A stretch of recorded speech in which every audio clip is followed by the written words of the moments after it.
Today we're going to look at motion, and this is stemming off of the activity from yesterday that you did with Mrs. Domingo's class. Our I can statement is to describe the relative motion of an object from different reference points.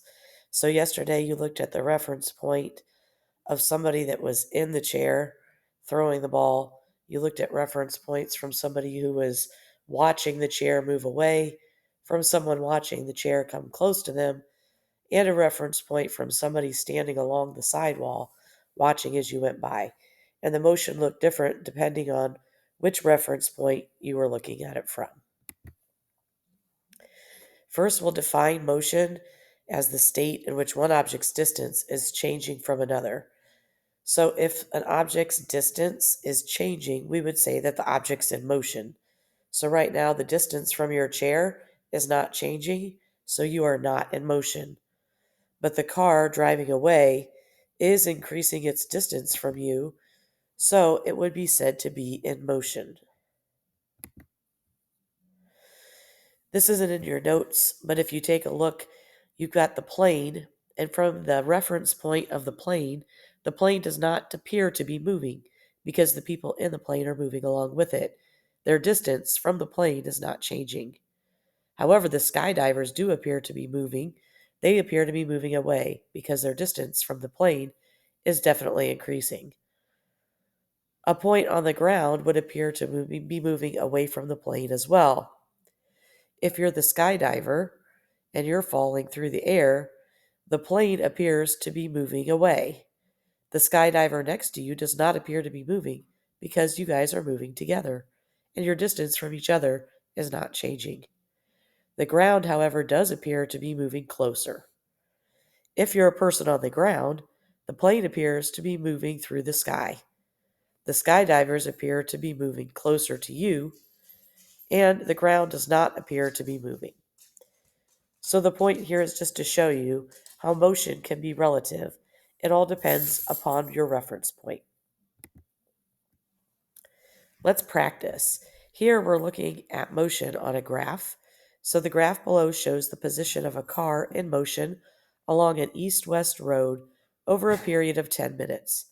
The car's position is recorded at 1-minute intervals. At time 0, the car's position is at the starting point. So it says, what is the car's motion relative to the starting point at 3 minutes? So here you would go to the 3-minute mark, go up to the line, and you would see that your distance is 400 meters away from the start. So you're moving away from the starting point.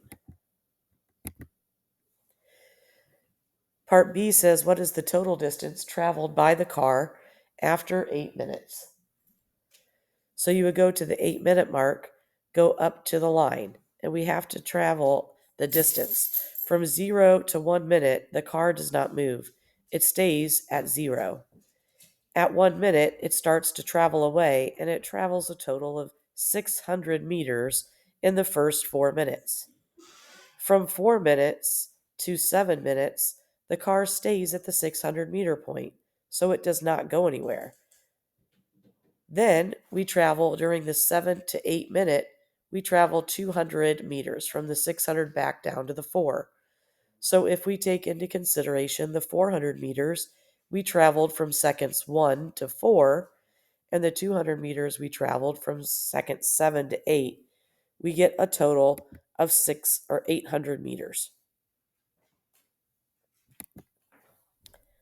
Let's check your understanding. You're riding in a car with your friends. In relation to a person standing on the sidewalk, would the person say that you are moving or not moving? Hopefully you said moving because the distance from you to your friend is changing.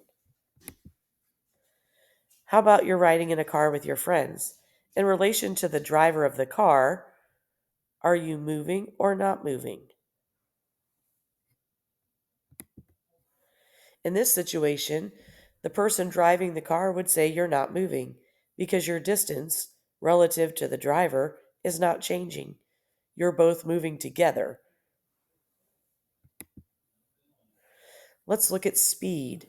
Speed is the distance an object travels per unit of time.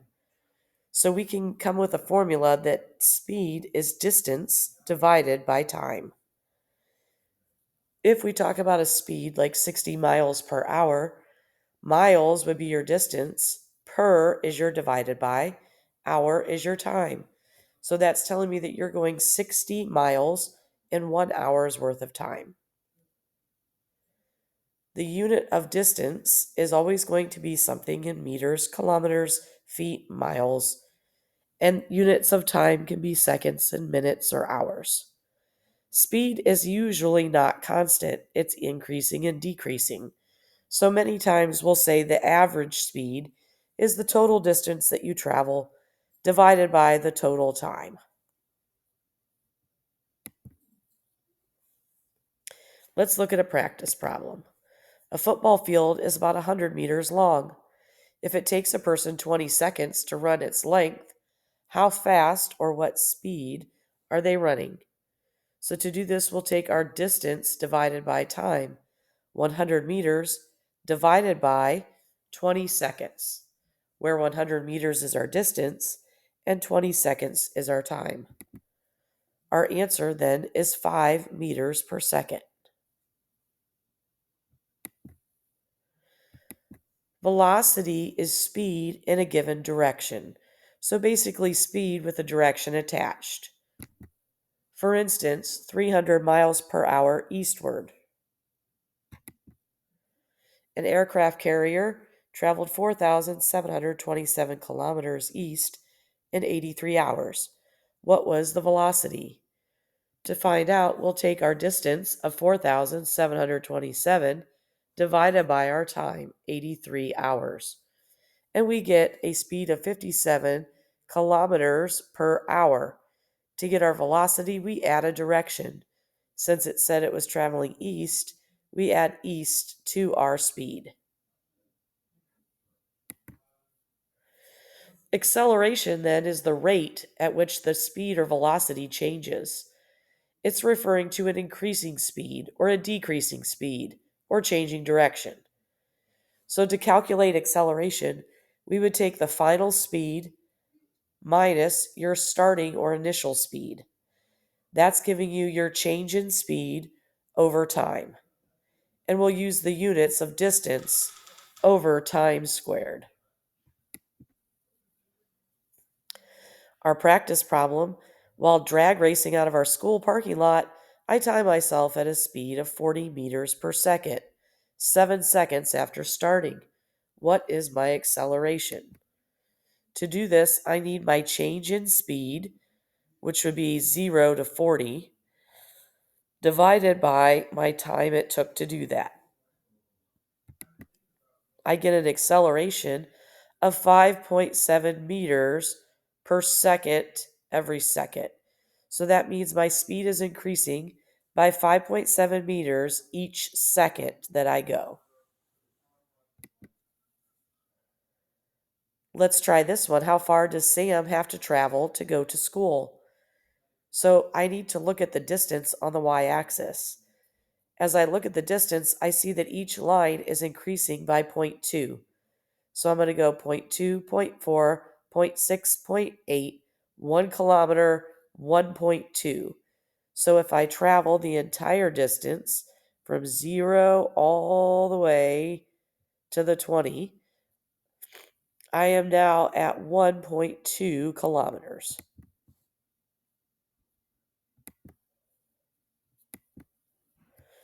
It says, what is Sam's average speed for the entire trip? So I would have to take the total distance I traveled, which is 1.2 kilometers, divided by the total time it took, which is 20 minutes. So if I take 1.2 kilometers, divide it by 20, I get a speed of 0.06 kilometers per minute. We're going to use these notes to complete the describing and measuring motion in today's Polaris assignment.